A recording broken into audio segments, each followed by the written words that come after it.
4 سال کا بوڑھا۔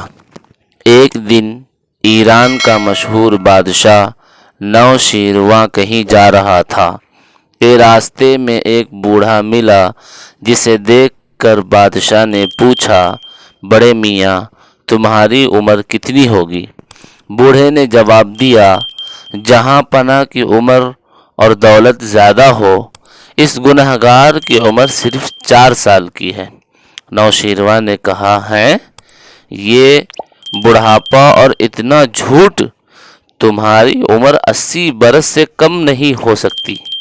بوڑھے نے جواب دیا، جہاں پناہ حضور والا کا اندازہ بہت درست ہے، بالکل صحیح ہے، مگر 80 میں سے 76 سال اس عاجز نے یوں ہی گنوا دیے، جن میں صرف اپنا اور بال بچوں کا پیٹ پالنا ہی کام سمجھتا رہا، اس کے سوا نہ کوئی نیکی کمائی، نہ کسی غریب کی مدد کی۔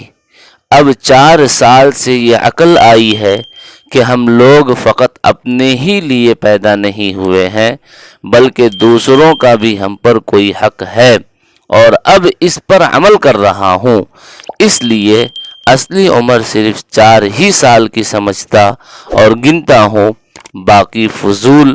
بوڑھے نے کیسی اچھی بات کہی کہ جب تک آدمی اپنے کام کو نہ سمجھ لے، آدمیوں میں نہیں گنا جا سکتا۔ بزرگی عقل پر ہے، عمر پر نہیں، اور سخاوت دل پر موقوف ہے، مالداری پر نہیں۔ جو لوگ ان باتوں کو پہلے سے سمجھ لیں، ان کی کسی بات سے دوسروں کو تکلیف نہیں پہنچتی، بلکہ وہ ہمیشہ کمزوروں اور غریبوں کی مدد کر کے بھلائیاں حاصل کرتے رہتے ہیں۔